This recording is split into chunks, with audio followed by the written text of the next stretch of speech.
del templo. ¿Por qué es tan importante la oración y el ayuno? Y porque es una forma de que Dios se considera servido. Es una manera de servirle a Él. Porque Dios normalmente no hace nada si primero no hay oración. Fíjate si es importante la oración. Dios respeta el libre albedrío. No se entromete, a no ser que tú se lo pidas. Vamos a ver algunos ejemplos muy concretos de las cosas más increíbles. También ocurre con las cosas pequeñas. Que Dios hizo y las hizo porque alguien oró primero. Fíjate si es importante como la palabra de Dios contempla que es una manera de servirle, de pagarle. Porque Dios no hace nada si primero uno no ora. No está escrito no recibís porque no pedís. Dios no hace nada si uno primero no ora. Un ejemplito muy claro, en Deuteronomio 10. Deuteronomio capítulo 10. Vamos a poner 2 o 3 ejemplos. Deuteronomio capítulo 10.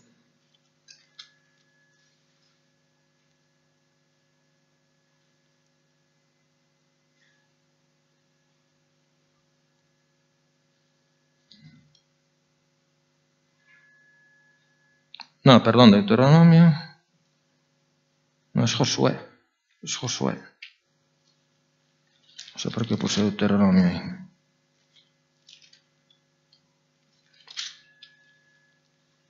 Josué 10.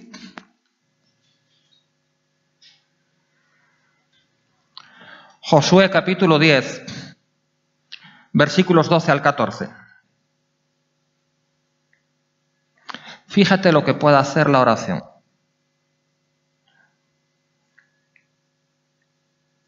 La oración de fe. No está escrito que al que cree todo le es posible. Lo decimos, pero en el fondo yo no sé si realmente lo creemos, que al que cree todo le es posible. Josué creía eso. Josué creía que al que creía todo le era posible. Y fíjate lo que oró en una ocasión. Fíjate la oración que hizo Josué en una ocasión. Entonces Josué habló a Jehová el día en que Jehová habló a Jehová, oró, ¿no?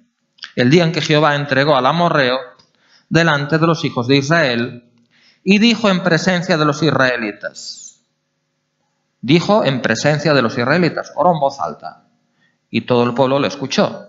Pero fijaros que dice habló a Jehová, o sea, estaba orando. Lo que pasa es que oró en voz alta, en presencia, todos fueron testigos de su oración. Sol, esta fue una oración de mando. Sol, detente en Gabaón, y tu luna en el valle de Ajalón. Y el sol se detuvo, y la luna se paró, hasta que la gente se hubo vengado de sus enemigos.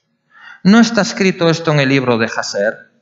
Y el sol se paró en medio del cielo, y no se apresuró a ponerse casi un día entero. Y no hubo día como aquel, ni antes ni después de él, habiendo atendido Jehová a la voz de un hombre, porque Jehová peleaba por Israel. Esto la NASA lo confirmó. Yo leí un artículo en una ocasión, que no sé cómo lo hicieron, cómo lo calcularon, pero comprobaron. Calcularon el tiempo y efectivamente esto ocurrió. Yo lo leí en una ocasión el artículo. O sea que un hombre creyó que Dios era suficientemente poderoso para que si había una razón justificada, una razón de peso, como en esta ocasión, que era derrotar de una vez por todas a los enemigos de Israel, si la noche se ponía, la batalla se acababa porque ya no había luz. Era la oportunidad de acabar con ellos.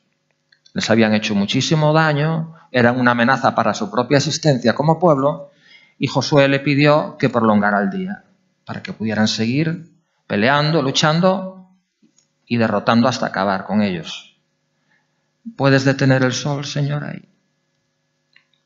Bueno, no dijo puedes detener, dice sol, detente. Y el sol se detuvo. Eso sí que es una oración de fe. O sea, Dios hizo algo increíble Porque un hombre oró. Porque un hombre de fe oró, el sol se paró. ¿Qué te parece eso?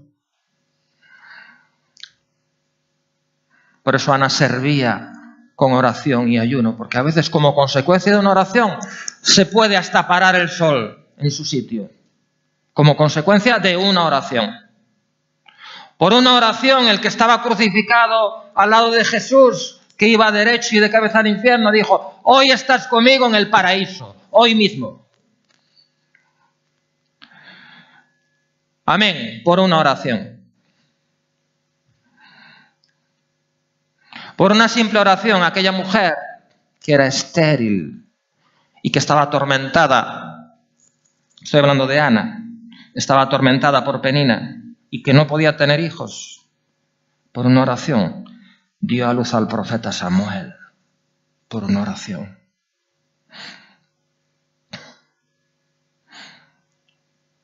Por una oración, el pueblo de Israel que estaba bajo el yugo de los filisteos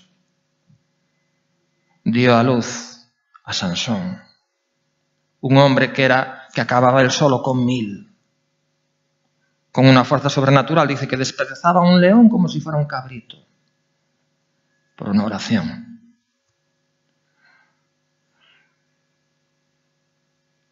En Deuteronomio 9, quisiera que leyéramos lo que puede una oración y cómo Dios entiende que es una forma de servirle y de pagarle, porque si no, sus manos no se mueven. A veces Dios no hace lo que quiere hacer porque está esperando una oración. A veces Dios quiere intervenir en la vida de la gente y quiere obrar y quiere cambiar y transformar cosas, pero no puede hacerlo o no lo hace porque no hay una oración. Fíjate lo que puede una oración, una sola. Vamos a Deuteronomio 9. Porque así es Dios. Dios no va a violar sus propias leyes. Él dijo: voy a respetar el libre albedrío de esta gente y no voy a intervenir hasta que no me lo pidan. Por eso Ana lo entendió y era una manera, servía a Dios continuamente para que Dios pudiera actuar y para que Dios pudiera obrar. Deuteronomio 9.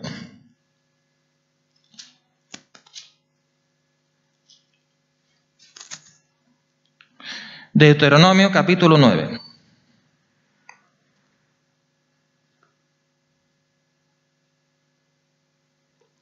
Vamos a leer a partir del 11. Vamos a leer la historia.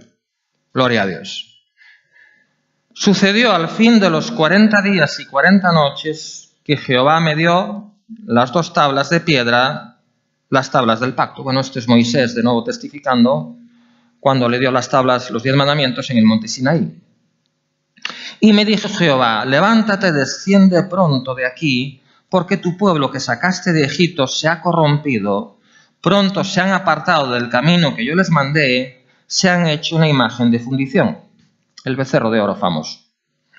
Y me habló Jehová diciendo: he observado a este pueblo, y he aquí que es pueblo duro de cerviz, duro de mollera.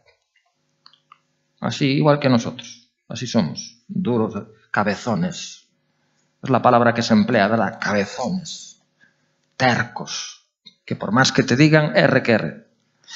Déjame, fíjate bien lo que aquí dice. ¿Por qué Dios le dice a Moisés: déjame?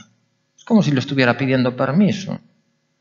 Déjame, por favor, que los destruya y borre su nombre de debajo del cielo, y yo te pondré sobre una nación fuerte y mucho más numerosa que ellos. Déjame que los acabe. Le está pidiendo permiso a Moisés para destruirlos. Y volví y descendí del monte, el cual ardía en fuego con las tablas del pacto en mis 2 manos, y miré, y he aquí habíais pecado contra Jehová vuestro Dios, os habíais hecho un becerro de fundición, apartándoos pronto del camino que Jehová os había mandado. Entonces tomé las 2 tablas y las arrojé de mis 2 manos, y las quebré delante de vuestros ojos, y me postré delante de Jehová, como antes, 40 días y 40 noches. no comí pan, ni bebí agua, a causa de todo vuestro pecado que habíais cometido, haciendo el mal ante los ojos de Jehová, para enojarlo. ¿Os lo podéis imaginar después de todo lo que hizo por ellos en Egipto? Cómo los liberó, cómo abrió ni más ni menos que el Mar Rojo delante de ellos, cómo les cambió el agua amarga de Mara en agua dulce, cómo les proveyó todo lo necesario, todas las plagas que cayeron sobre Egipto, cómo mató a los primogénitos. Y luego no se les ocurre otra cosa, porque Moisés tardó 40 días, 1 mes y 10 días. Un becerro de oro, estos son los dioses que nos sacaron de Egipto y volvámonos para Egipto. Pueblo loco, ignorante. ¿Qué hizo Moisés? Ayunó 40 días. ¿Por qué? Porque la oración con ayuno es poderosa. Se puso a servir al Señor. Ayunó. Y luego dice, versículo 19, porque temí a causa del furor y de la ira con que Jehová estaba enojado contra vosotros para destruiros. Pero Jehová me escuchó aún esta vez.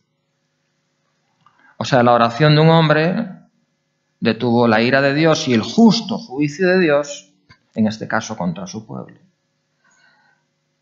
El pecado del pueblo ya se había agravado hasta límites, vamos, ¿podéis imaginar? Después de todo lo que Dios había hecho por ellos, y que luego le paguen de esa forma, haciendo un becerro de oro y adorándolo como si fuera Dios, y queriendo volver a Egipto. Si Moisés no intercede, ahí Dios los acaba. Porque ni siquiera había arrepentimiento en ellos. Pero la oración de un hombre detuvo el justo juicio de parte de Dios. Vamos a ver otro ejemplito más. Estos son del Antiguo, vamos al Nuevo. Vamos al Nuevo Testamento para que veáis que Dios no cambia ni sus principios tampoco. Esto ya lo comentamos en alguna ocasión, pero conviene recordarlo. En Hechos 12. Aquí fue tan poderosa la oración porque ya no era de una sola persona, era de un grupo de personas unidas en un mismo espíritu, unidas en oración, y Dios respondió de tal manera que ni ellos mismos lo creían. O sea, la respuesta de Dios fue tal que ni ellos mismos daban crédito a lo que había pasado. Fijaros, en Hechos 12, versículo 5, después de que Pedro fue encarcelado. Así que Pedro estaba custodiado en la cárcel, pero la iglesia hacía sin cesar, noche y día, oración a Dios por él. Y cuando Herodes le iba a sacar, aquella misma noche estaba Pedro durmiendo entre 2 soldados, sujeto con 2 cadenas, y los guardas delante de la puerta custodiaban la cárcel. Y he aquí que se presentó un ángel del Señor, y una luz resplandeció en la cárcel, y tocando a Pedro en el costado le despertó diciendo, levántate pronto. Y las cadenas se le cayeron de las manos. Le dijo el ángel, cíñete y átate las sandalias, y lo hizo así. Y le dijo, envuélvete en tu manto y sígueme. Y saliendo le seguía, pero no sabía que era verdad lo que hacía el ángel, sino que pensaba que veía una visión, pensaba que estaba soñando. Ni Pedro lo creía, ni la gente que oraba lo creía tampoco. Pero eso no cambia el poder y el propósito de la oración. Dios quería liberar a Pedro, pero no lo hizo hasta que la gente oró. Alguien tuvo que servirle primero en oración, sin cesar. Oración y ayuno continua, día y noche, como hacía Ana. Esa es la forma correcta de pagar a Jehová y no ser un pueblo loco e ignorante, conformándose con cumplir con un rito, con una ceremonia, con una tradición, etc. Eso es ser pueblo loco e ignorante. El pueblo de Israel era un pueblo muy religioso. Les encantaba ir al templo y venga ceremonia, y venga rito, y venga sacrificios, y venga holocaustos. Tenían mucho ceremonialismo, pero no dejaban de ser un pueblo loco e ignorante. ¿Qué pasó cuando vamos al versículo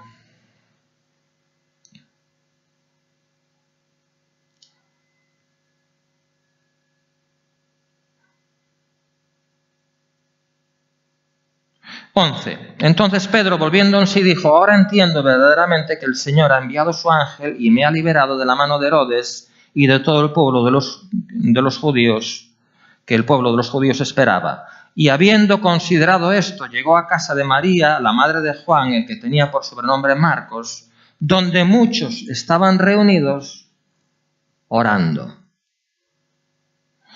Yo creo que el Señor ya dejó de poner carga en sus corazones, porque ya la oración había obtenido respuesta, pero ellos por si acaso siguen orando. Bueno, ya nos sentimos de orar más por esto, pero por si acaso vamos a seguir. Y ahí le seguían orando.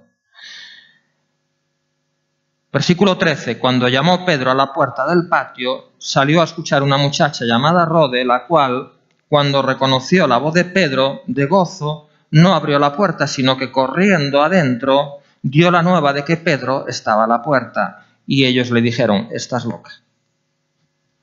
O sea, no creían que su oración pudiera tener un efecto tan poderoso y de forma tan inmediata. Estás loca.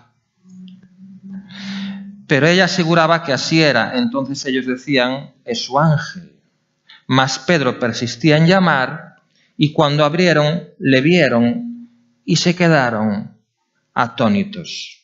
Pero él, haciéndoles con la mano señal de que callasen, les contó cómo el Señor le había sacado de la cárcel. Y dijo: haced saber esto a Jacobo y a los hermanos. Y salió y se fue a otro lugar. Luego que fue de día, hubo no poco alboroto entre los soldados sobre qué había sido de Pedro. Mas Herodes, habiéndole buscado sin hallarle, después de interrogar a los guardas, ordenó llevarlos a la muerte. O sea que tampoco Herodes lo creyó. Nadie lo creyó. Nadie lo creyó. Ni Pedro al principio lo creía que estaba soñando. Ni la gente lo creyó, ni Herodes lo creyó.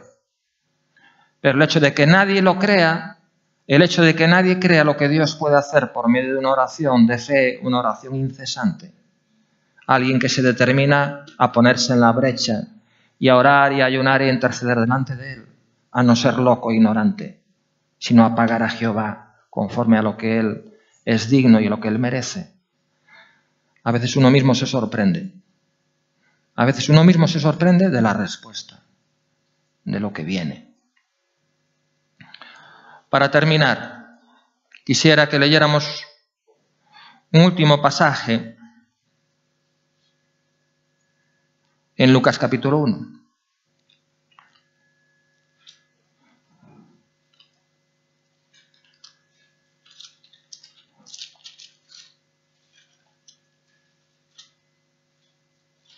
Lucas capítulo 1.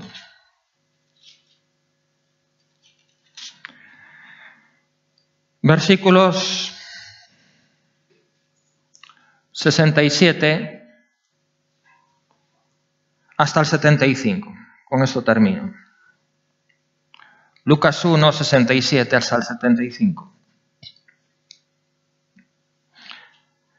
Y Zacarías, su padre, el padre de Juan el Bautista, fue lleno del Espíritu Santo. Este era un sacerdote que había tenido también visión cuando le tocó ministrar en el templo. Dice: fue lleno del Espíritu Santo y profetizó diciendo: bendito el Señor Dios de Israel, que ha visitado y redimido a su pueblo, y nos levantó un poderoso Salvador en la casa de David, su siervo, como habló por boca de sus santos profetas que fueron desde el principio. Salvación de nuestros enemigos y de la mano de todos los que nos aborrecieron, para hacer misericordia con nuestros padres y acordarse de su santo pacto, del juramento que hizo Abraham nuestro padre, que nos había de conceder, que librados de nuestros enemigos, sin temor, le serviríamos. Que librados de nuestros enemigos, sin temor, le serviríamos en santidad y en justicia delante de Él todos nuestros días. No nada más el domingo, todos nuestros días. Sin temor, librados de nuestros enemigos, les serviríamos todos los días. Una vez que te libre de lo que te oprime, una vez que te libre de tus temores, de lo que te trae angustia, sírvele todos los días en santidad y en justicia. En santidad y en justicia. ¿Qué pide Dios de ti? Hacer justicia. Eso es hacer justicia. Y amar misericordia y humillarte ante tu Dios. Ponte de pie en esta mañana y vamos a darle gracias a Dios por lo que hemos aprendido, y ojalá, después de oír esto, entiendo que fue una amonestación y una reprensión fuerte, pero ojalá ya dejemos de ser, nunca más seamos un pueblo loco e ignorante. Gloria a Dios. Bendito Dios y amado Padre,